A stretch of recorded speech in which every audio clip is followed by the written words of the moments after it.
Бам! Здравейте! Това е най-ужасното YouTube интро, съм правил, някога направо ми идва да се спре канал. Хора, ще ви споделя няколко неща, докато си приготвям обяда. И накрая ще ви покажа какъв обяд съм си приготвил и ще ми кажете колко от 10 ще ми рейтните обяда. Значи в последно време нямам време за YouTube. И в къс смисъл, че нямам време за YouTube. Ванко, това ти беше мечтата. Ти искаш с това да се занимаваш, това ти е любимата платформа, това ти е любимата социална медия. Да, знам! YouTube е най-добрата социална медия, но...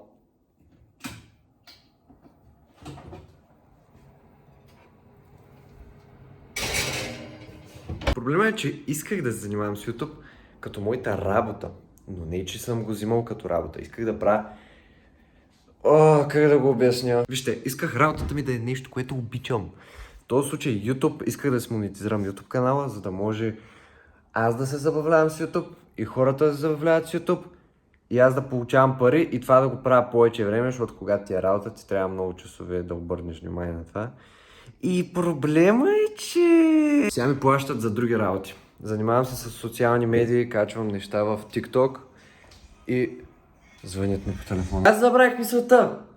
Прекрасно. Но какво казвах? Всъщност наистина е добър въпрос. Сега занимавам с социални медии, менажирам на хората, качвам, едитвам за тях и си качвам в TikTok всеки ден и отделно на това вече ходя на фитнес всеки ден. Ям повече и отделям време за толкова много от тези работи. И за YouTube трябва да отделям много време за едно клипче, по което, нали, отделям за по много малко време всеки ден и някои дни изобщо не отделям време, защото като отделям много малко време, повечето време, което отделям е да си припомням какво съм правил преди това, за да мога да продължа и така процеса. Виждате колко е дразнещ. Дразнещ. Но другия проблем е, че за тези неща, с които се занимавам, освен TikTok, не ми плащат. Плащам се за фитнеса, не ми плащат да ходя на фитнес. Но ми плащат за социалните медии и това ми е приоритет. Когато това ми е приоритет, аз не мога да се занимавам с YouTube, защото това отнема най-много време от всичко и не мога да отделям време за това. Да, искам да отделям време за това. Ако YouTube ми беше монетизиран сега, щяхте да имате били аплоуди, щяхте да имате, обаче сме далече от това. И трябва да отделя толкова време за една монетизация, като накрая, като ме монетизират. Даже съм чул, че в България да взимаш пари от YouTube е малко тегаво. Ама не ми пука, защото ще е YouTube и ще е пари и ще е моя мечта. И ще си наемеме едитор и ще качваме... това са мечти. Това са големи мечти, бе. Така че за феновете на YouTube канала, бе, много ви обичам. Вие сте ми най-любимите. Мразя TikTok, мразя Instagram, много ги мразя тия платформи. Ако искате да ме подкрепяте, обаче отидете там, коментирайте, лайквайте, защото Instagram е толкова бедствен.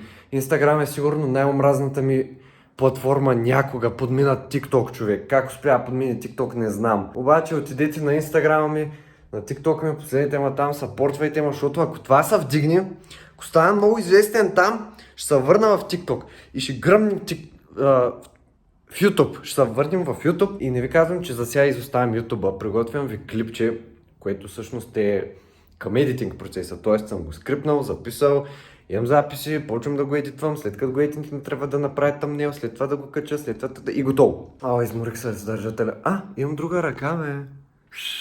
Да, това е много важен апдейт. Много се надявам всеки един от моите сабскрайбъри. Човек, всичко вървеше толкова добре обаче. Вижте колко гледания тръгнах да вземам. Това са повече гледания, отколкото имам сабскрайбъри.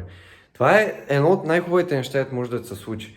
И взема ли поствам по-често е така и за много време ще станат работите.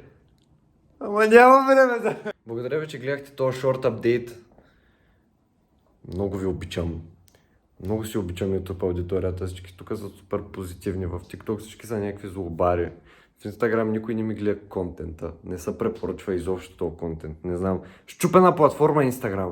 Instagram е най-чупената платформа някога и сега се опитвах да кача едно клипче 4 пъти и накрая качих друго, защото се отказах от това клипче го качвам. Така че YouTube вечно ще ми е най-любимата платформа, ще стримвам. Много скоро ще почвам да стримвам в YouTube, така че това ще е контента в YouTube, не всичко е заебано. Защото пък хората в TikTok искат да ме гледат как стримвам, а хората в TikTok са бая.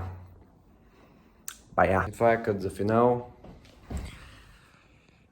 Аз никога няма да се откажа от YouTube. Не ми пука какво изисква. Аз ще си развия YouTube и ще го монетизирам в този живот. И ще качвам неща, които ме вълнуват. И хората ще ги гледат. Не ми пука дали това не се гледа в България, не ми пука дали няма да има гледания. Аз ще говоря неща, които ме вълнуват. Ще съм забавен, умен, интересен, развлекателен. Така че още веднъж благодаря ви, че гледахте. Аз ще ви показвам какво си правя за хапване, бях се правил! Още го чакаме обаче. Аз това клипче твърде бързо го рекорднах. Не очаквах толкова бързо да стане. Принципно, като рекордвам работи, заиквам и трябва да правя 1000 опита и после пак да го запиша и става 20 минути запис, от който 20 минути запис става 5 минути клипче и после трябва да запиша още неща за това клипче, защото не искам да е 5 минути клипче, искам да е 10 минути. Така че сега ще изчакаме да видим каква ми е храната, само моите реални зрители. Реални зрители, те всички са реални, бе. Аз харесвам всеки автик. Искам да видите колко жълт и бял аз съм, като дойда на тази светлина тук. Като дойда е тук. И съм черен. Видите, че съм си мощ на думата. Сега съм с задната камера и не мога да видя като се записвам и не знам какво се вижда, но ето това месец е тук. Агнешко!